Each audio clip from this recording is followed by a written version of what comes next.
Hello दोस्तों, welcome to fiction verse, जहां कहानियां सिर्फ सुनी नहीं जाती, महसूस की जाती हैं। पिछले एपिसोड में आपने देखा कैसे जायंट हैग्रिड ने हैरी की जिंदगी हमेशा के लिए बदल दी। उसने उसे सच बताया कि वो कोई साधारण लड़का नहीं, बल्कि एक विज़र्ड है, और साथ ही उसने उसे उसके नए सफर की पहली झलक भी दिखाई। आज हम लेकर आए हैं Harry Potter and the Philosopher's Stone का चैप्टर 5 डायगॉन एली। एक ऐसा अध्याय जहां हैरी पहली बार कदम रखेगा उस जादुई दुनिया में जिसके बारे में उसने अब तक सिर्फ सपने देखे थे, जहां हर गली, हर दुकान और हर चीज जादू से भरी हुई है। यही वो जगह है जहां से उसकी असली जर्नी शुरू होती है। हैरी अगली सुबह बहुत जल्दी जाग गया। उसे साफ लग रहा था कि बाहर दिन निकल आया है, लेकिन फिर भी उसने अपनी आंखें कसकर बंद रखी। वो खुद से बुदबुदाया, यह सब बस एक सपना था। मैंने बस ख्वाब देखा कि कोई हैग्रिड नाम का जायंट इंसान आया था और मुझे बताया कि मैं जादूगरों के स्कूल जा रहा हूं। अब जब मैं आंख खोलूंगा तो मैं अपने पुराने कपबोर्ड में ही रहूंगा। इतने में अचानक ठक ठक ठक की तेज आवाज गूंजी। हैरी का दिल धड़क उठा।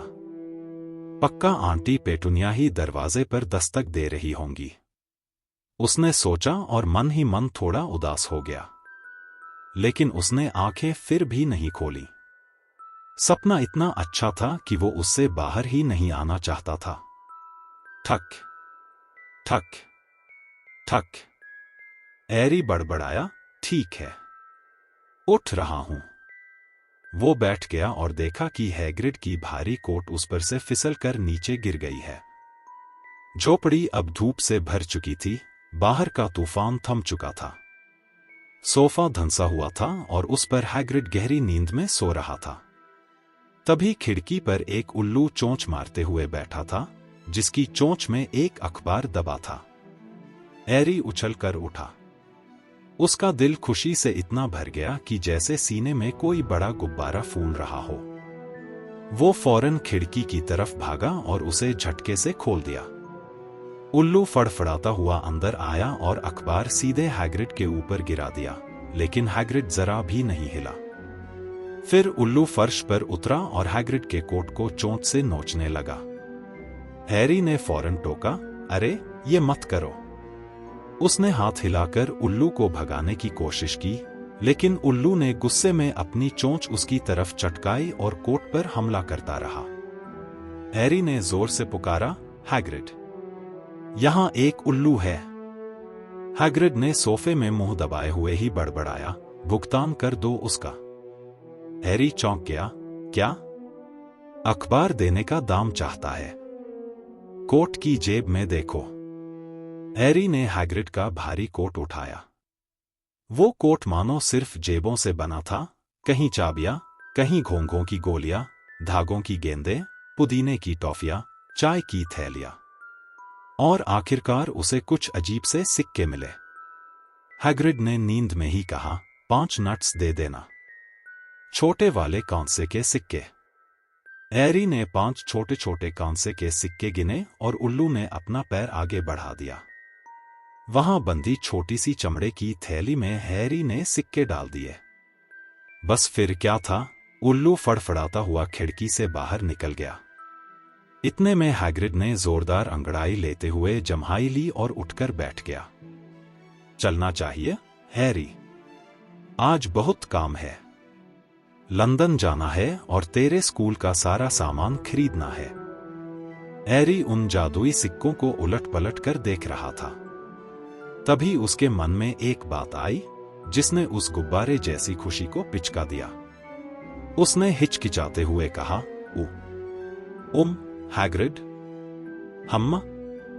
हैग्रिड ने जवाब दिया, जो अब अपने बड़े बड़े बूट पहन रहा था। हैरी ने धीमे स्वर में कहा, मेरे पास तो पैसे ही नहीं हैं। और आपने कल रात अंकल वर्नन को सुना था, वो तो जादू सीखने के लिए 1 पैसा भी नहीं देंगे। हैग्रिड खड़ा हुआ और सिर खुजलाते हुए बोला, उसकी चिंता मत कर। क्या तुझे सच में लगता है तेरे माँ बाप ने तुझे बिना कुछ छोड़े ही दुनिया से विदा ली? हैरी बोला, लेकिन उनका घर तो नष्ट हो गया था। हैग्रिड ने मुस्कुराकर कहा, अरे पगले, उन्होंने अपना सोना घर में थोड़ी रखा था। हमारा पहला ठिकाना है ग्रिंगॉट्स, जादूगरों का बैंक। लो, सॉसेज खा लो, ठंडे भी बुरे नहीं हैं। और हाँ, तेरे बर्थडे केक का एक टुकड़ा तो मैं भी खा लूं। हैरी ने हैरानी से पूछा, जादूगरों का भी बैंक होता है? हैग्रिड ने सिर हिलाया, हाँ, बस एक ही, ग्रिंगॉट्स, और उसे चलाते हैं गॉब्लिन्स। यह सुनकर हैरी ने हाथ में पकड़ा सॉसेज गिरा दिया। गॉब्लिन्स? हैग्रिड गंभीर स्वर में बोला, हाँ, और याद रखना, उनसे उलझना मूर्खता है। ग्रिंगॉट्स दुनिया की सबसे सुरक्षित जगह है किसी भी चीज को संभाल कर रखने के लिए, शायद हॉगवर्ट्स को छोड़कर। और वैसे भी मुझे ग्रिंगॉट्स जाना ही है। डंबलडोर का एक काम है। हैग्रिड ने सीना चौड़ा किया और गर्व से कहा, वो अक्सर मुझे ऐसे जरूरी काम ही सौंपते हैं। तुझे लाना, ग्रिंगॉट्स से चीजें लाना। उन्हें मालूम है मुझ पर भरोसा किया जा सकता है। फिर उसने चारों तरफ नजर दौड़ाई और कहा, सब ले लिया ना? तो चलो। हैरी हैग्रिड के पीछे पीछे बाहर चट्टान पर आ गया। आसमान अब बिल्कुल साफ था और समुद्र धूप में चमक रहा था। वहीं नीचे तूफान के बाद पानी से भरी हुई वही नाव पड़ी थी जिसे अंकल वर्नन ने किराए पर लिया था। हैरी ने इधर उधर देखा और पूछा, आप यहां तक कैसे पहुंचे? हैग्रिड ने आराम से जवाब दिया, उड़कर। हैरी की आंखें फैल गईं, उड़कर? हाँ, लेकिन अब हम इसी नाव से वापस जाएंगे, क्योंकि अब जब तुम मेरे साथ हो तो मैं जादू का इस्तेमाल वैसे खुलेआम नहीं कर सकता। दोनों नाव में बैठ गए। हैरी अब भी हैग्रिड को देखे जा रहा था, जैसे उसे उड़ते हुए सोचने की कोशिश कर रहा हो। हैग्रिड ने हैरी को हल्की सी तिरछी नजर से देखा और बोला, वैसे नाव खेना बेकार लगता है। अगर मैं इसे थोड़ा कहें तो तेज कर दूं तो तुम्हें बुरा तो नहीं लगेगा? बस शर्त ये कि तुम हॉगवर्ट्स जाकर किसी को मत बताना। हैरी उत्साहित होकर बोला, बिल्कुल नहीं, मैं तो और जादू देखना चाहता हूं। हैग्रिड ने फिर से अपना गुलाबी छाता निकाला, नाव की साइड पर 2 बार थपथपाया और अगले ही पल नाव पानी को चीरते हुए तेजी से किनारे की ओर बढ़ने लगी। थोड़ी देर बाद हैरी ने पूछा, लेकिन ग्रिंगॉट्स को लूटना पागलपन क्यों होगा? हैग्रिड ने अखबार फैलाते हुए जवाब दिया, जादुई मंत्र, सुरक्षा के लिए टोनटोटके। कहते हैं ऊंचे सुरक्षा वाले तिजोरियों की रखवाली ड्रैगन करते हैं। और फिर रास्ता ढूंढना। ग्रिंगॉट्स लंदन के सैकड़ों मील नीचे फैला है, अंडरग्राउंड से भी गहराई में। अगर कोई अंदर जाकर फंस जाए तो भूख से मर जाएगा, चाहे हाथ में खजाना आ भी जाए। हैरी चुप बैठा ये सब सोचता रहा, जबकि हैग्रिड अखबार द डेली प्रॉफिट पढ़ने में लग गया। हैरी ने अंकल वर्नन से सीखा था कि लोग अखबार पढ़ते वक्त परेशान होना पसंद नहीं करते, लेकिन उसके मन में इतने सवाल थे कि वो खुद को रोक नहीं पा रहा था। हैग्रिड बड़बड़ाया, मिनिस्ट्री ऑफ मैजिक तो हमेशा गड़बड़ ही करती रहती है। हैरी से रहा नहीं गया, मिनिस्ट्री ऑफ मैजिक भी है? बिल्कुल है, हैग्रिड ने पन्ना पलटते हुए कहा। उन्हें तो डंबलडोर को ही मिनिस्टर बनाना था, लेकिन वो हॉगवर्ट्स कभी छोड़ते नहीं, तो कॉर्नेलियस फज को बना दिया गया। ढीला ढाला आदमी है, काम का नहीं। हर सुबह डंबलडोर को उल्लू भेजता है सलाह मांगने के लिए। हैरी ने जिज्ञासु होकर पूछा, लेकिन मिनिस्ट्री ऑफ मैजिक करती क्या है? हैग्रिड बोला, उनका पहला काम है MUGGLS से छुपाना कि अब भी देश भर में विचेस और विजर्ड्स मौजूद हैं। हैरी ने हैरानी से पूछा, क्यों? हैग्रिड ने कहा, क्यों? अरे हैरी, अगर सबको पता चल जाए तो हर कोई अपने अपने झमेलों के लिए जादुई हल मांगेगा। हमें अकेला रहना ही सबसे बेहतर है। इतने में नाव धीरे से बंदरगाह की दीवार से टकराई और रुक गई।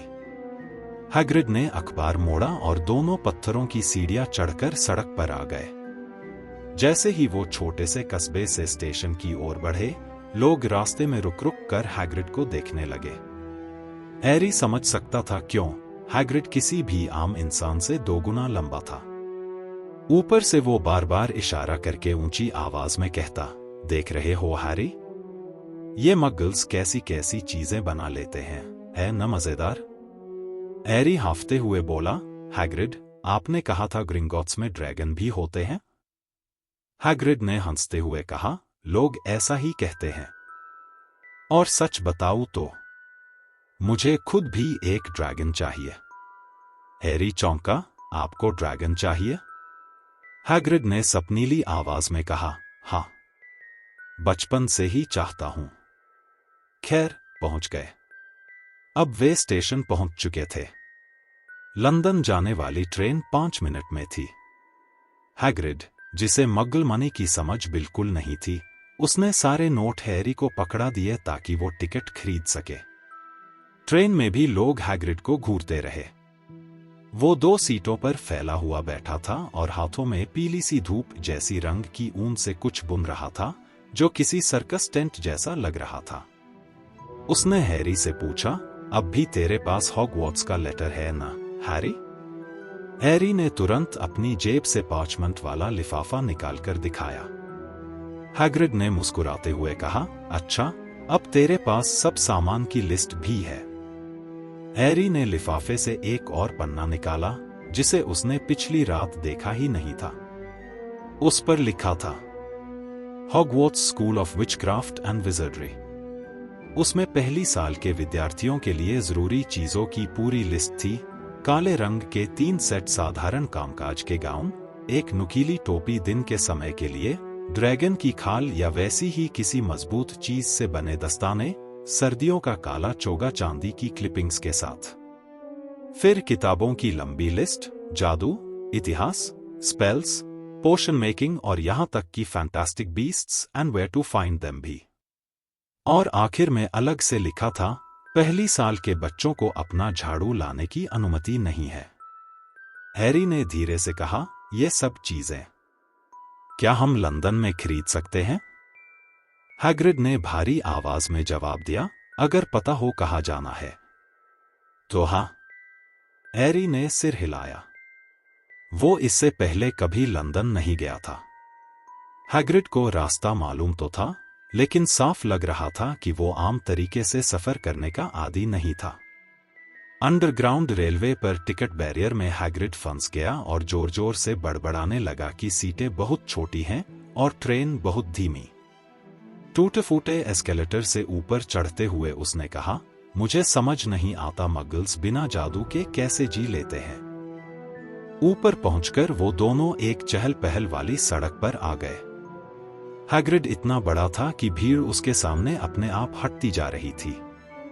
हैरी बस उसके पीछे पीछे चलता रहा।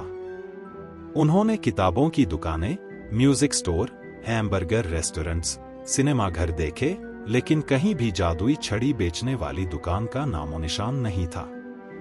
हैरी के मन में सवाल उठा, क्या सचमुच लंदन की जमीन के गहरे नीचे जादूगरों का सोना छिपा है?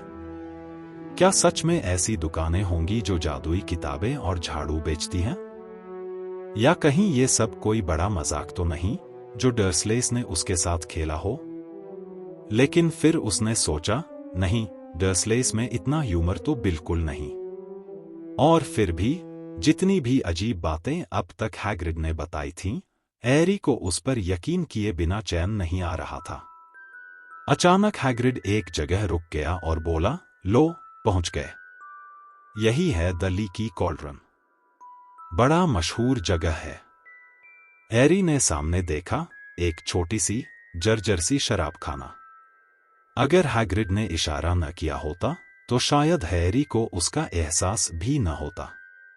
लोग तेजी से पास से गुजरते रहे, लेकिन उनकी नजर जैसे सीधे एक ओर की बड़ी किताबों की दुकान से दूसरी ओर के रिकॉर्ड स्टोर पर फिसल गई।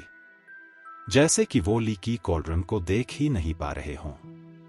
हैरी को अजीब सा एहसास हुआ, मानो इस जगह को सिर्फ वही और हैग्रिड देख पा रहे थे। इससे पहले कि हैरी कुछ कहता, हैग्रिड ने उसका कंधा पकड़कर उसे अंदर खींच लिया। अंदर अंधेरा और धूलद पड़सा माहौल था। कुछ बूढ़ी औरतें कोने में बैठी शहरी के छोटे गिलास पी रही थी। उनमें से एक लंबी पाइप सुलगाई थी। एक छोटे कद का आदमी ऊंची टोपी लगाए पुराने झुर्रीदार बारटेंडर से बात कर रहा था, जो बिल्कुल गंजा था और उसका चेहरा बिना दांत वाला अखरोट जैसा लग रहा था। जैसे ही हैग्रिड और हैरी अंदर दाखिल हुए, धीमी धीमी बातचीत की गुनगुनाहट अचानक थम गई। सबकी नजरें उनकी ओर मुड़ गईं। लगभग हर कोई हैग्रिड को जानता था। लोग हाथ हिलाकर मुस्कुराए और बारटेंडर ने तुरंत ग्लास उठाते हुए कहा, वही पुराना हैग्रिड? हैग्रिड ने सिर हिलाया और बोला, नहीं टॉम, आज नहीं। मैं हॉगवर्ट्स के काम से आया हूं। इतना कहकर उसने अपना बड़ा सा हाथ हैरी के कंधे पर रखा, इतना भारी कि हैरी के घुटने कांप गए। बारटेंडर ने ध्यान से हैरी को घूरा, फिर अचानक हक्का बक्का होकर बोला, हे भगवान, क्या ये हो सकता है? पूरा लीकी कॉल्ड्रन अचानक खामोश हो गया। बुजुर्ग बारटेंडर ने फुसफुसाते हुए कहा, हैरी पॉटर, हे भगवान, ये तो मेरे लिए सम्मान की बात है। वो काउंटर से बाहर निकल आया, सीधे हैरी की ओर दौड़ा और उसका हाथ पकड़ लिया। उसकी आंखों में आंसू थे। वापस आ गए मिस्टर पॉटर, आपका स्वागत है। हैरी समझ नहीं पा रहा था कि क्या कहे। सबकी नजरें उसी पर थीं। वो बूढ़ी औरत, जिसकी पाइप बुझ चुकी थी, अब भी अनजाने में उस पर कश मार रही थी। हैग्रिड कान से कान तक मुस्कुरा रहा था। अगले ही पल कुर्सियों की घिसटने की आवाज गूंजी और हैरी खुद को लीकी कॉल्ड्रन में मौजूद हर शख्स से हाथ मिलाते हुए पाया। डोरिस क्रॉकफोर्ड, मिस्टर पॉटर, यकीन नहीं होता कि आखिरकार मैं आपसे मिल रही हूं। गर्व है मिस्टर पॉटर, हमें आप पर बहुत गर्व है। भीड़ में से एक औरत ने हाफते हुए कहा, हमेशा चाहा था तुम्हारा हाथ मिलाना हैरी। यकीन मानो अभी भी दिल धड़क रहा है। फिर एक छोटा सा आदमी बेहद उत्साहित होकर आगे आया। उसने अपना नाम बताया, डेडालूस डिगल। बहुत खुशी हुई मिस्टर पॉटर, बहुत सालों से यही सपना था। उसकी टोपी उतावलेपन में गिर गई। हैरी अचानक बोला, अरे, मैंने आपको पहले देखा है। आपने मुझको एक दुकान में झुककर सलाम किया था। डेडालूस डिगल की आंखें चमक उठीं। उसने जोर से कहा, उसने याद रखा। सुना सबने? उसने मुझे याद रखा। वो इतना भावुक हो गया कि हैरी से दोबारा हाथ मिलाने लगा। डोरिस क्रॉकफोर्ड भी बार बार लौटकर आ रही थी, जैसे उसे यकीन ही न हो कि सचमुच हैरी पॉटर सामने खड़ा है। फिर भीड़ से एक और शख्स सामने आया, लंबा सा, पीला चेहरा और आंख के पास हल्का सा कंपन। हैग्रिड ने तुरंत पहचान कराया, हैरी, ये हैं प्रोफेसर क्विरल, हॉगवर्ट्स में तुम्हारे टीचर। पॉटर, प्रोफेसर क्विरल हकलाते हुए बोले और हैरी का हाथ थाम लिया। बड़ा सम्मान है आपसे मिलना। हैरी ने मासूमियत से पूछा, आप कौन सा जादू पढ़ाते हैं सर? क्विरल ने घबराकर कहा, the defence against the dark arts. हाँ, लेकिन तुम्हें तो जरूरत नहीं पड़ेगी, है ना? पप? उसकी हंसी कांप रही थी, जैसे खुद अपने सवाल से डर गया हो। मुझे भी एक किताब लेनी है, वैम्पायर्स पर नई एडिशन आई है। वैसे वो, और इतना कहते ही उसके चेहरे पर दहशत साफ झलकने लगी।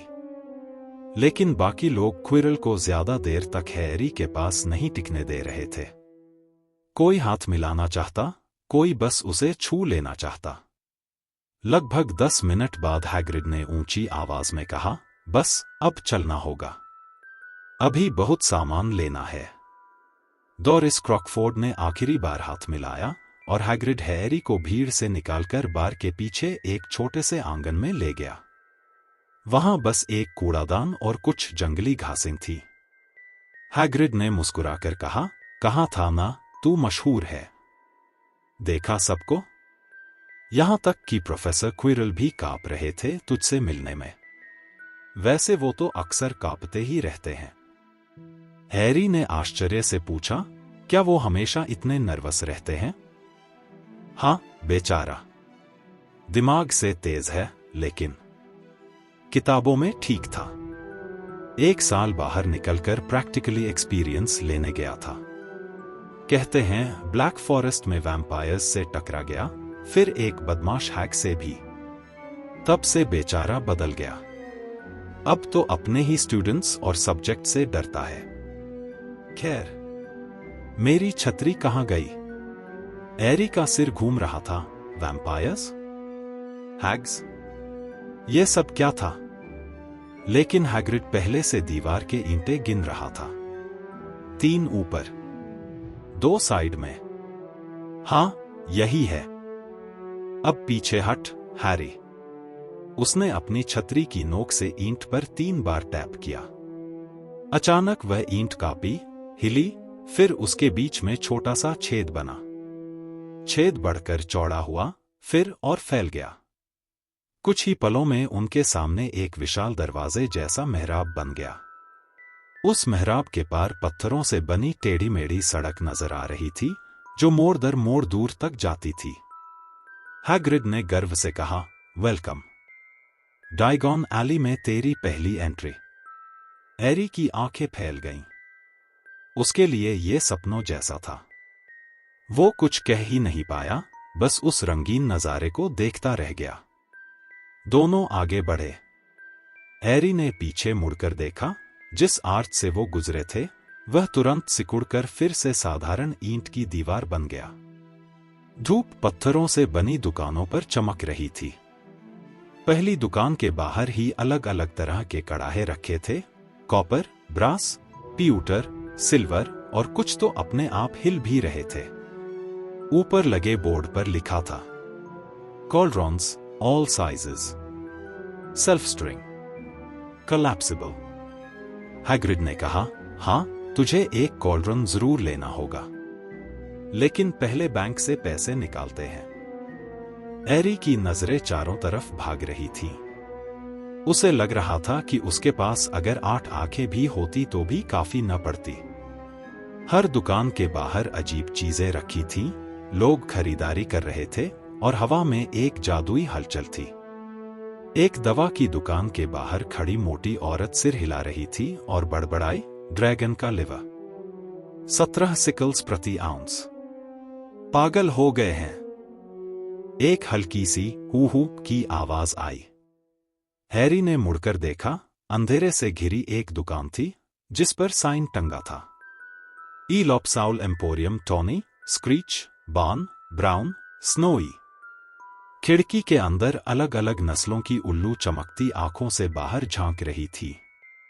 सड़क के उस पार कुछ लड़के, हैरी की ही उम्र के, अपनी नाकें एक और खिड़की से सटाए खड़े थे। अंदर झाड़ू रखे थे। उनमें से एक बोला, देखो, निम्बस 2000, अब तक का सबसे तेज झाड़ू। हैरी ने आश्चर्य से सब देखा। कहीं पर जादुई चोगे बिक रहे थे, कहीं पर चमकते हुए टेलीस्कोप और चांदी के अनजाने से उपकरण। एक दुकान की खिड़की पर बैरल सजे थे, बैट्सप्लीन्स और ईल्स आइस से भरे। दूसरी जगह किताबों के पहाड़, चमकती कलमें और लपेटी हुई पर्चियां। किसी खिड़की में चांद के चमकते ग्लोब। इतना सब नया और रहस्यमय था कि हैरी रुक ही नहीं पा रहा था। इसी बीच हैग्रिड ने इशारा किया। सड़क के आखिर में एक सफेद, बर्फ सी चमकती इमारत खड़ी थी। बाकी दुकानों पर ऊंची, शानदार और बेहद भव्य। ग्रिंगॉट्स, हैग्रिड ने कहा। सफेद पत्थरों की सीढ़ियों पर, सुनहरी और लाल वर्दी में एक छोटा सा पहरेदार खड़ा था। उसकी नुकीली दाढ़ी, लंबी पतली उंगलियां और चालाक चेहरा देखकर हैरी को एक पल के लिए झटका सा लगा। हैग्रिड झुककर फुसफुसाया, हाँ, गॉब्लिन है ये। बैंक के सारे कामकाज गॉब्लिन्स ही संभालते हैं। गॉब्लिन ने हल्का सा झुककर सलाम किया और दोनों को अंदर जाने दिया। अब वे एक और दरवाजे के सामने थे, इस बार चांदी का। उस पर शब्द खुदे हुए थे जो रोशनी में चमक रहे थे। एरी ने पढ़ा, अगर लालच में आकर जो तुम्हारा नहीं उसे लेने आओगे तो याद रखना, यहां का हर्जाना सबसे भारी होगा। हमारी जमीन के नीचे छुपा खजाना केवल उसी का है जो उसका हकदार है। और अगर चोरी करने आए हो तो सावधान, तुम्हें खजाने से ज्यादा डरावनी चीजें भी मिल सकती हैं। हैग्रिड ने धीरे से कहा, कहा था ना, पागलपन है ग्रिंगॉट्स को लूटने का सोचना भी। दरवाजे खुले और वे भीतर पहुंचे। कैमरा अब एक भव्य हॉल पर घूमता है। ऊंचे ऊंचे पत्थर के खंभे, चमचमाता संगमरमर और सैकड़ों गॉब्लिन्स ऊंचे स्टूल्स पर बैठे हैं। कोई बड़े बड़े रजिस्टरों में तेजी से लिख रहा है, कोई तौल तराजू पर सिक्कों का वजन ले रहा है, तो कोई मोटे चश्मे से कीमती पत्थरों की जांच कर रहा है। चारों तरफ दरवाजे थे, गिनने से भी ज्यादा। हर जगह गॉब्लिन्स ग्राहकों को अंदर बाहर ले जा रहे थे। हैग्रिड ने काउंटर पर जाकर कहा, सुप्रभात, मिस्टर हैरी पॉटर के तिजोरी से पैसे निकालने हैं। गॉब्लिन ने ठंडी आवाज में पूछा, आपके पास की है? हैग्रिड ने जेबें टटोली और काउंटर पर आधा दर्जन सड़ेगले बिस्किट भी बिखेर दिए। गॉब्लिन ने नाक सिकोड़ ली। एरी बगल में खड़े गॉब्लिन को देख रहा था, जो हाथ भर मोटे रुबीज को तोल रहा था। आखिरकार हैग्रिड को छोटी सी सुनहरी की मिल गई। लो जी, यही है। गॉब्लिन ने उसे गौर से देखा और सिर हिलाया। ठीक है। हैग्रिड ने और भी अहमियत से छाती चौड़ी की। और एक चिट्ठी भी है, डंबलडोर की तरफ से, वॉल्ट नंबर 713 के बारे में। गॉब्लिन ने चिट्ठी पढ़ी और ठंडे स्वर में बोला, ठीक है, कोई आपको दोनों वॉल्ट्स तक ले जाएगा। Grip hook. एक और गॉब्लिन आगे आया। एरी और हैग्रिड उसके पीछे पीछे एक दरवाजे से भीतर गए। अंदर एक लंबा, तंग गलियारा था, जिसमें मशालें जल रही थी। जमीन पर लोहे की रेलिंग बिछी थी। ग्रिप हुक ने सीटी बजाई और एक छोटी सी गाड़ी खड़खड़ाती हुई उनके सामने आकर रुकी। चढ़ो। एरी फुर्ती से बैठ गया। हैग्रिड थोड़ी मशक्कत के बाद समा पाया। और फिर गाड़ी झटके से आगे बढ़ गई। तेज हवाएं चेहरे पर लग रही थीं। रास्ते बाएं दाएं मुड़ते, ऊपर नीचे होते जा रहे थे। हैरी ने याद रखने की कोशिश की, left, right, right, left, middle फोक। लेकिन सब गड़बड़ हो गया। गाड़ी तो जैसे अपने आप चल रही थी। हवा ठंडी थी, आंखों में चुभ रही थी, लेकिन हैरी ने उन्हें बंद नहीं किया। एक जगह उसे लगा जैसे सुरंग के अंदर किसी कोने से आग भड़की हो। क्या वो ड्रैगन था? पर तब तक गाड़ी झटके से और गहराई में जा चुकी थी। एक जगह वे एक भूमिगत झील के ऊपर से गुजरे। ऊपर से स्टैलेक्टाइट्स झूल रहे थे, नीचे से स्टैलेग्माइट्स उगे थे, एकदम नुकीले दांतों जैसे। एरी चिल्लाया, हैग्रिड। कभी नहीं समझ पाया, स्टैलेक्टाइट और स्टैलेग्माइट में क्या फर्क है? हैग्रिड ने हरे पड़ते चेहरे के साथ कहा, स्टैलेग्माइट में एम होता है। और सवाल मत पूछ, उल्टी आने वाली है। गाड़ी आखिरकार रुक गई। हैग्रिड लड़खड़ाकर बाहर निकला और दीवार का सहारा लिया। ग्रिप हुक ने दरवाजा खोला। हरे धुएं का गुबार बाहर आया और जब वो छंटा, हैरी की सांस थम गई। अंदर सोने के ढेर, चांदी के खंभे और कांसे के छोटे छोटे सिक्कों की नदियां। हैग्रिड मुस्कुराया, सब तुम्हारा है। हैरी वहीं जड़ हो गया। सोचने लगा, अगर डर्सलेस को पता होता तो अब तक सब हड़प चुके होते। उन्होंने कितनी बार ताना मारा था कि उसे पालना कितना महंगा है, और यहां उसके नाम पर इतना बड़ा खजाना पड़ा था। हैग्रिड ने उसे समझाया, सोने के सिक्के गैलियंस कहलाते हैं। 17 सिल्वर सिकल्स एक गैलियन और 29 ब्रॉन्ज नट्स एक सिकल। आसान है। चलो कुछ लेते हैं अभी, बाकी वॉल्ट में सुरक्षित रहेंगे। कुछ सिक्के लेकर वे दोबारा गाड़ी में बैठे। वॉल्ट 713, हैग्रिड ने कहा, और जरा धीरे। ग्रिपहुक ने ठंडी हंसी हंसी, एक ही स्पीड है। गाड़ी और भी तेज दौड़ने लगी, और भी गहराई, और भी ठंडी हवा। एक जगह उन्होंने काले खड्ड पर से छलांग मारी। हैरी ने नीचे झांकने की कोशिश की, पर हैग्रिड ने उसकी गर्दन पकड़कर खींच लिया। वॉल्ट 713 पर कोई ताला नहीं था। ग्रिपहुक ने अपनी लंबी उंगली से दरवाजे को छुआ, वो तुरंत पिघलकर गायब हो गया। वो बोला, अगर कोई गॉब्लिन के बिना छूता तो दरवाजे में समाकर हमेशा के लिए फंस जाता। हैरी ने कांपकर पूछा, आप लोग चेक कितनी बार करते हैं? ग्रिपहुक ने बदमाश सी मुस्कान दी, लगभग 10 साल में एक बार। अंदर हैरी को कुछ दिखाई ही नहीं दिया। उसे लगा शायद वॉल्ट खाली है। फिर उसकी नजर पड़ी फर्श पर पड़ा एक छोटा सा पैकेट, भूरे कागज में लिपटा हुआ। हैग्रिड ने झट से उसे उठाया और अपनी कोट में छुपा लिया। हैरी का मन कर रहा था पूछे, ये क्या है, मगर उसने खुद को रोक लिया। हैग्रिड ने गहरी सांस ली, चलो फिर उसी पागल गाड़ी में। और हैरी, वापसी में मुझसे सवाल मत पूछना, वरना उल्टी हो जाएगी। कुछ देर बाद दोनों गाड़ी से बाहर निकलकर धूप में आंखें झपकाते खड़े थे। हैरी ने हाथ में थैली कसकर पकड़ी।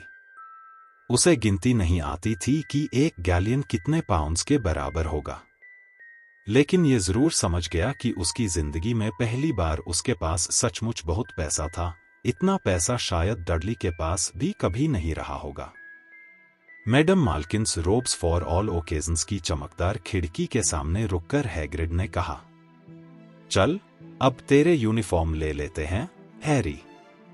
वैसे अगर तुझे ऐतराज न हो तो मैं जरा लीकी कॉडल रन जाकर कुछ पी आऊं। वो ग्रिंगॉट्स वाली काट ने मेरा बुरा हाल कर दिया है। हैग्रिड का चेहरा अभी भी पीला पड़ा था। वो हल्का लड़खड़ाता हुआ गली के उस पार चला गया। हैरी अकेले दुकान में दाखिल हुआ, थोड़ा नर्वस। अंदर एक ठिगनी सी मुस्कुराती हुई चुड़ैल खड़ी थी, पूरे बैंगनी परिधान में। उसने हैरी को देखते ही कहा, हॉगवर्ट्स सही, सब कुछ यहां मिल जाएगा। अभी एक और लड़के को फिटिंग कर रही हूं। दुकान के पीछे एक लड़का स्टूल पर खड़ा था। चेहरा बहुत गोरा, नुकीला, आंखों में अजीब सी ऊब। उसके लंबे काले रोब्स दूसरी चुड़ैल पिन कर रही थी। हैरी को भी पास वाले स्टूल पर खड़ा कर दिया गया और उसके ऊपर काला रोब डाल दिया गया। हेलो, उस लड़के ने कहा। उसकी आवाज में खिंचाव और अकड़ थी। हॉगवर्ट्स जा रहे हो? हां, हैरी ने जवाब दिया। मेरे पिताजी अगली दुकान में मेरी किताबें खरीद रहे हैं और मां वैंट्स देख रही हैं। फिर मैं उन्हें झाड़ू की दुकान खींच ले जाऊंगा, उसने नाक सिकोड़ते हुए कहा। मुझे समझ नहीं आता कि पहले साल के बच्चों को अपनी झाड़ू रखने की इजाजत क्यों नहीं होती। मैं तो फादर को मजबूर करूंगा कि वो मुझे एक दिला दे। किसी तरह छुपाकर स्कूल ले ही जाऊंगा। हैरी को अचानक डडली की याद आ गई। वही घमंडी लहजा, वही एंट। क्या तुम्हारे पास अपनी झाड़ू है? लड़के ने पूछा। नहीं। क्विडिच खेलते हो? नहीं, हैरी ने कहा और मन ही मन सोचने लगा कि ये क्विडिच आखिर है क्या। मैं तो खेलता हूं। पिताजी कहते हैं अगर मुझे मेरी हाउस की टीम में नहीं लिया गया तो ये जुर्म होगा, और मैं भी मानता हूं। वैसे पता है तुम किस हाउस में जाओगे? नहीं, हैरी ने धीरे से कहा। खैर, असल में तो जब तक स्कूल नहीं पहुंचते पता नहीं चलता, लड़के ने कंधे उचकाते हुए कहा। लेकिन मैं जानता हूं कि मैं स्लिथेरिन में जाऊंगा। हमारा पूरा परिवार वहीं रहा है। सोचो जरा, अगर हफलपफ में डाल दिया तो? मैं तो छोड़ ही दूं स्कूल। हूं, हैरी ने बस इतना कहा, काश वो कुछ और दिलचस्प बोल पाता। तभी उस लड़के ने सामने की खिड़की की ओर इशारा किया। अरे, देखो उस आदमी को।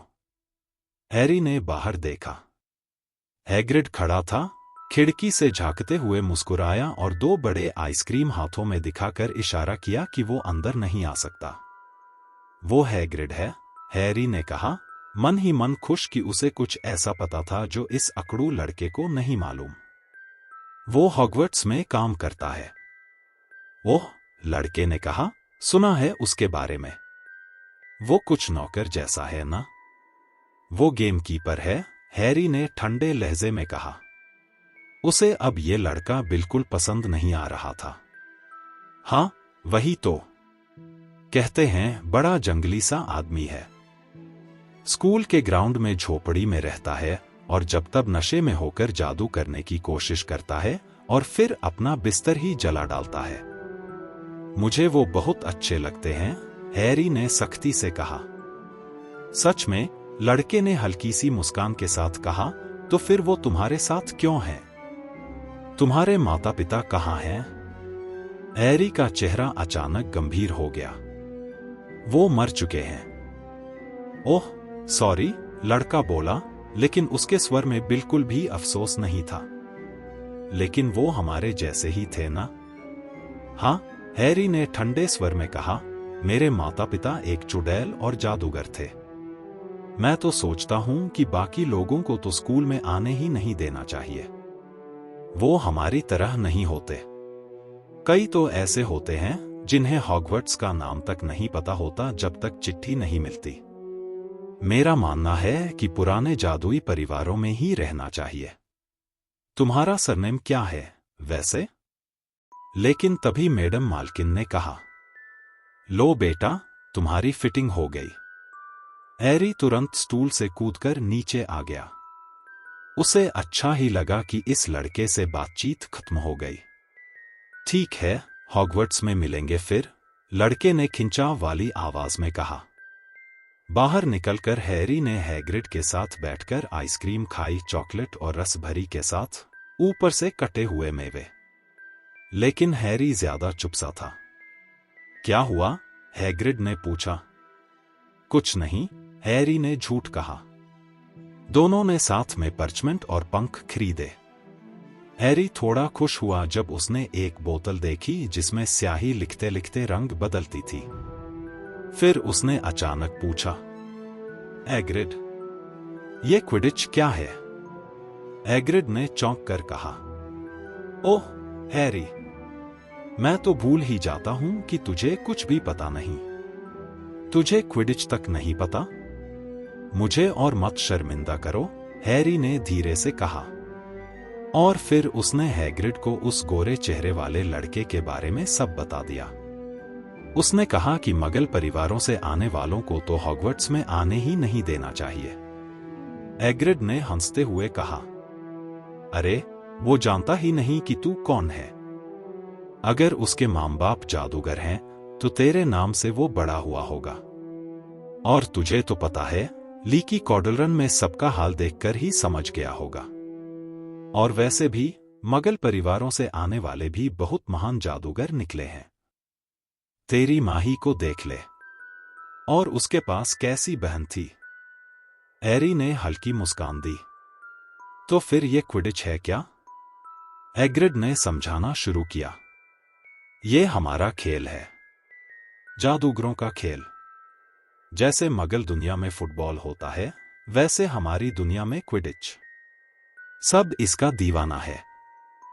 झाड़ू पर खेला जाता है, ऊपर आसमान में। 4 गेंदें होती हैं। नियम समझाना थोड़ा मुश्किल है। और ये स्लिथेरिन, हफलपफ क्या हैं? स्कूल के हाउस। 4 हाउस होते हैं। सब कहते हैं हफलपफ थोड़े ढीले ढाले लोग होते हैं। मुझे लगता है मैं हफलपफ में जाऊंगा, हैरी ने उदास होकर कहा। अरे नहीं, हैग्रिड ने गंभीर स्वर में कहा। हफलपफ स्लिथेरिन से कहीं बेहतर है। हर एक जादूगर जिसने अंधेरे रास्ते चुने, सब स्लिथेरिन से ही निकले। यूनोहू भी वहीं था। हैरी ने धीमे स्वर में कहा, वोल। माफ करना, यूनोहू भी हॉगवर्ट्स में था? कई साल पहले, हैग्रिड ने कहा। धुंधली दोपहर की रोशनी अब डायगन एली के हर कोने पर बिखर चुकी थी। हैरी और हैग्रिड किताबों की दुकान फ्लरिश एंड ब्लॉट्स में दाखिल हुए। दुकान के अंदर मानो एक अलग ही दुनिया बसी हो। छत तक लगी अलमारियों में हर आकार प्रकार की किताबें भरी थीं। कुछ किताबें इतनी बड़ी कि जैसे पत्थर की पट्टियां हों, मोटे चमड़े से बंधी हुई। कुछ इतनी नन्ही कि डाक टिकट जैसी लगे, रेशमी कवर में। कुछ रहस्यमयी चिन्हों से भरी और कुछ तो बिल्कुल खाली पन्नों वाली। हैरी की आंखें चमक उठीं। यहां तो डडली भी किताबों को छूने के लिए मचल जाता, उसने मन ही मन सोचा। वो अचानक एक किताब पर टिक गया। Curses and counter curses. अपने दुश्मनों को भ्रमित करो, बाल झड़ाओ, पैर हिला दो, जुबान बांध दो और बहुत कुछ। हैरी धीरे से बुदबुदाया, काश मैं डडली पर यह जादू कर पाता। हैग्रिड ने तुरंत उसे खींच लिया। मैं ये नहीं कह रहा कि ये बुरा आइडिया है, हैरी, लेकिन ध्यान रख, मगल दुनिया में बिना वजह जादू करने की इजाजत नहीं है। और वैसे भी, अभी तो तुझे बहुत पढ़ाई करनी होगी इन मंत्रों के लिए। हैरी मुस्कुरा दिया और दोनों बाहर निकले। कड़ाही की दुकान में हैरी ने जब सोने की ठोस कड़ाही की ओर हाथ बढ़ाया तो हैग्रिड ने डांटकर कहा, तेरी लिस्ट में साफ लिखा है प्यूटर कॉल्ड्रन, सोने की नहीं। फिर भी उन्होंने एक शानदार कांसे का टेलीस्कोप और औषधि सामग्री तोलने के लिए तराजू ले ही लिया। इसके बाद दोनों पहुंचे अपोथेकरी। वहां की बदबू इतनी भयानक थी, सड़े अंडों और पत्ता गोभी का मिश्रण, कि हैरी नाक दबाने पर मजबूर हो गया। लेकिन दुकान के भीतर का दृश्य दिलचस्प था। जमीन पर चिपचिपे तरल से भरे बैरल, दीवारों पर सूखी जड़ों और रंगबिरले चूर्ण से भरे कांच के जार, ऊपर से लटकते पंख, दांतों की मालाएं और पंजे। हैरी ने चमचमाते चांदी के यूनिकॉर्न के सींग देखे, कीमत 21 गैलेयन। पास ही नन्ही सी काली चमकदार भृंगों की आंखें थीं, सिर्फ 5 नट्स में एक मुट्ठी। जब दोनों बाहर आए, हैग्रिड ने हैरी की लिस्ट देखी। बस अब तेरी वैंड रह गई है। और हाँ, तेरा बर्थडे प्रेजेंट भी तो लेना है। हैरी ने शर्माकर कहा, आपको लेने की जरूरत नहीं है। मुझे पता है जरूरत नहीं है, हैग्रिड ने उसे रोक दिया। लेकिन मैं तुझे एक जानवर दिलाऊंगा। मेंढक मत लेना, वो तो अब पुराने जमाने की बात हो गई, सब हंसेंगे। बिल्ली भी मत लेना, मुझे उनसे छींक आती है। तुझे उल्लू दिलाता हूं। सब बच्चे उल्लू ही लेते हैं, बड़े काम के होते हैं, तेरे खत लाएंगे ले जाएंगे। करीब 20 मिनट बाद दोनों ईलॉप्स आउल एम्पोरियम से निकले। हैरी के हाथ में अब एक बड़ा पिंजरा था, जिसमें बर्फ जैसी सफेद उल्लू सो रही थी, सिर पंखों के नीचे छुपाए। हैरी बार बार हकलाते हुए धन्यवाद दे रहा था, बिल्कुल प्रोफेसर क्विरल की तरह। हैग्रिड ने गुर्राकर कहा, अरे, इसका जिक्र मत कर। मुझे पता है डर्सलीज से तुझे कितने गिफ्ट मिले होंगे। उसने आगे इशारा किया, अब बस ओलिवेंडर्स बचे हैं। वैंड तो वहीं से लेनी है, सबसे बेहतरीन। हैरी का दिल जोर से धड़कने लगा। जादू की छड़ी, यही तो वो पल था जिसका वो इंतजार कर रहा था। दोनों उस संकरी पुरानी सी दुकान तक पहुंचे। दरवाजे के ऊपर फीके पड़ चुके सुनहरे अक्षर लिखे थे, Ollivanders, makers of fine wands since 382 BC। खिड़की में धूल भरे बैंगनी गद्दे पर बस एक ही वैंड रखी थी। जैसे ही दोनों अंदर दाखिल हुए, कहीं गहराई में घंटी बजी। जगह बेहद छोटी थी, खाली सी। बस एक दुबली सी कुर्सी जिस पर हैग्रिड धम से बैठ गया। हैरी को लगा जैसे वो किसी बेहद सख्त लाइब्रेरी में आ गया हो। हवा तक रहस्यमय जादू से भरी थी। दीवारों पर ऊपर तक हजारों डिब्बे करीने से रखे थे। हैरी के गले में एक अजीब सी घबराहट उठी। अचानक एक धीमी आवाज गूंजी, गुड आफ्टरनून। हैरी चौंक गया। हैग्रिड भी उछल पड़ा और कुर्सी से भद्दसी आवाज करते हुए नीचे उतरा। एक बूढ़ा आदमी सामने खड़ा था। उसकी आंखें फीकी, चांद जैसी चमकदार। हाँ हेलो, हैरी ने झिझक कर कहा। हाँ हाँ, बूढ़े आदमी ने मुस्कुराकर कहा। मुझे पता था कि तुम जल्द ही आओगे हैरी पॉटर। यह सवाल नहीं था। तुम्हारी आंखें बिल्कुल तुम्हारी मां जैसी। बस कल ही की बात लगती है जब वो यहां आई थी अपनी पहली वैंड लेने। 10 और 1/4 इंच विलो की लकड़ी से बनी बहुत अच्छी वैंड थी चार्म्स के लिए। हैरी के कदम पीछे हटने लगे। बूढ़ा आदमी और पास आया, उसकी आंखें जैसे हैरी के आर पार देख रही हों। तुम्हारे पिता, उसने धीमे से कहा। उनकी वैंड थी 11 इंच महोगनी, बहुत ताकतवर, खासकर ट्रांसफिग्रेशन के लिए। लेकिन असल में तो जादूगर वैंड को नहीं चुनता, वैंड ही जादूगर को चुनती है। अब वो इतना पास था कि हैरी उसकी आंखों में खुद को देख सकता था। तभी उसकी लंबी सफेद उंगली हैरी के माथे की बिजली जैसे निशान को छू गई। माफ करना, लेकिन वो वैंड मैंने ही बेची थी, उसने फुसफुसाकर कहा। 13.5 इंच यू की लकड़ी से बनी, बेहद ताकतवर, और गलत हाथों में पड़कर। अगर मुझे पता होता कि वो वैंड दुनिया में क्या करने जा रही है। उसने सिर हिलाया और फिर अचानक हैग्रिड पर नजर पड़ी। रूबियस हैग्रिड, कितना अच्छा लगा तुम्हें देखकर। 16 इंच की ओक वैंड थी ना? थोड़ी मुड़ने वाली? जी सर, वही थी, हैग्रिड ने धीमे से कहा। अच्छी वैंड थी, लेकिन जब तुम्हें निकाला गया तो उन्होंने तोड़ दी होगी। जी हां, हैग्रिड ने नजरें झुकाई। लेकिन टुकड़े अब भी मेरे पास हैं, उसने जल्दी से जोड़ा। बस इस्तेमाल नहीं करता।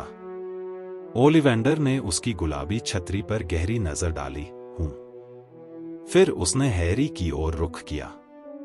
तो मिस्टर पॉटर, देखता हूं तुम्हारा वैंड आर्म कौन सा है। एयर दाया, हैरी ने कहा। ओलिवेंडर ने अपनी जेब से चांदी की निशानियों वाली लंबी फीता मापने की पट्टी निकाली और हवा अचानक ठंडी सी लगने लगी। ओलिवेंडर की दुकान के भीतर एक गहरी खामोशी थी, बस लकड़ी की अलमारियों की चरमराहट और पुरानी हवा की हल्की गंध। अपना हाथ सीधा करो।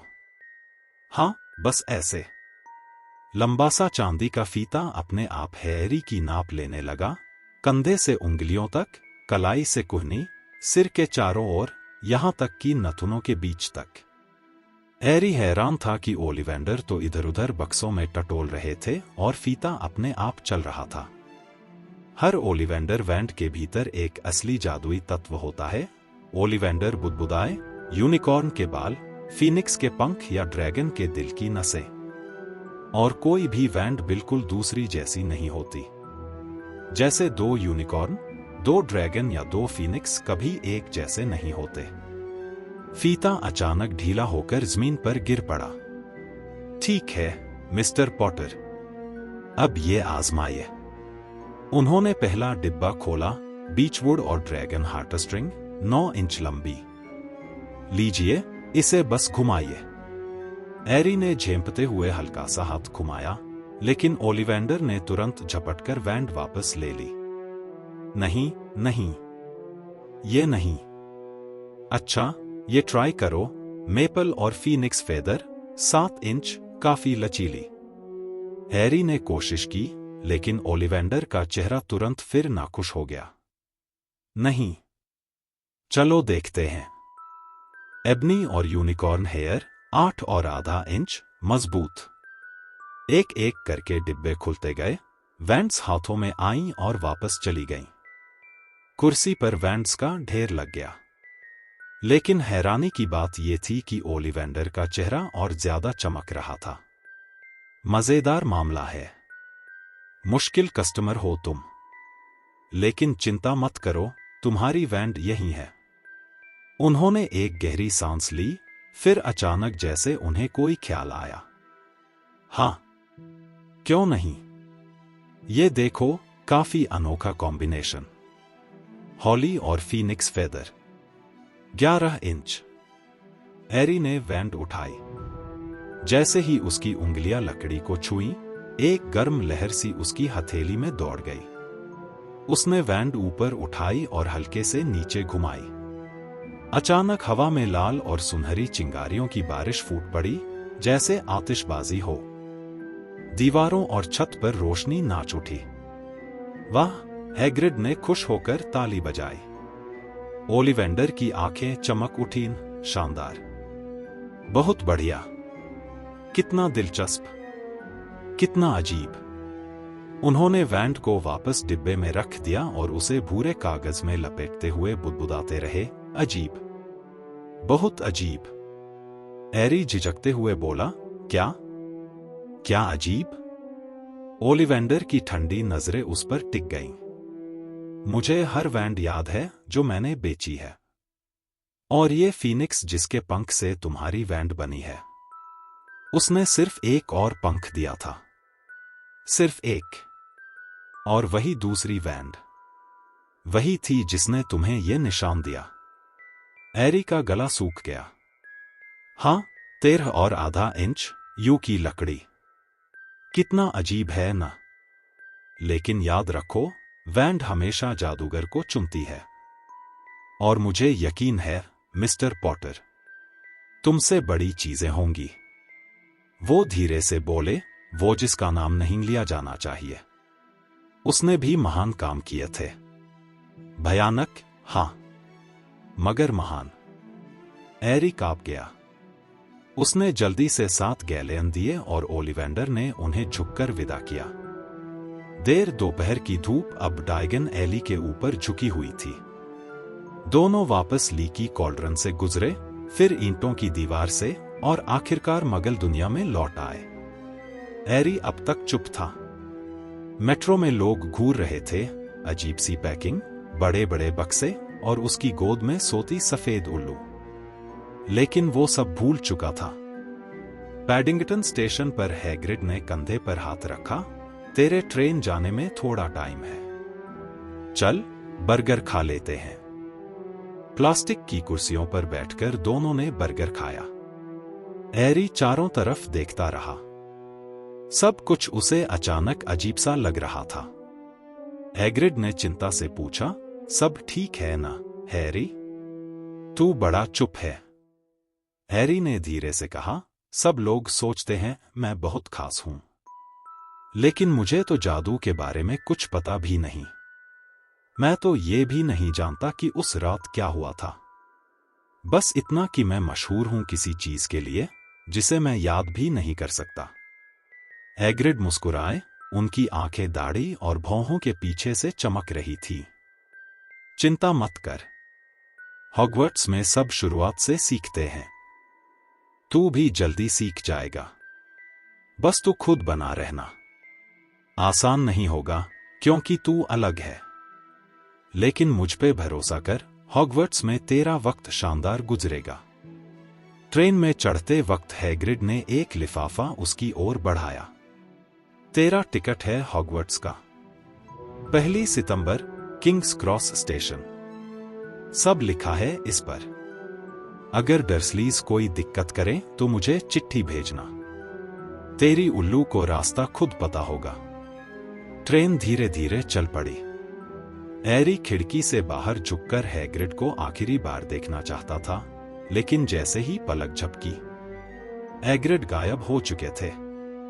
हवा में सिर्फ इंजन की सीटी और ट्रैक पर दौड़ती ट्रेन की आवाज गूंज रही थी। और इस तरह हैरी पॉटर की जिंदगी का सबसे बड़ा जन्मदिन खत्म हुआ, एक ऐसी शुरुआत के साथ जिसने उसे हमेशा के लिए बदल देना था। अब अगला पड़ाव था हॉगवर्ट्स, जहां उसकी असली कहानी शुरू होने वाली थी।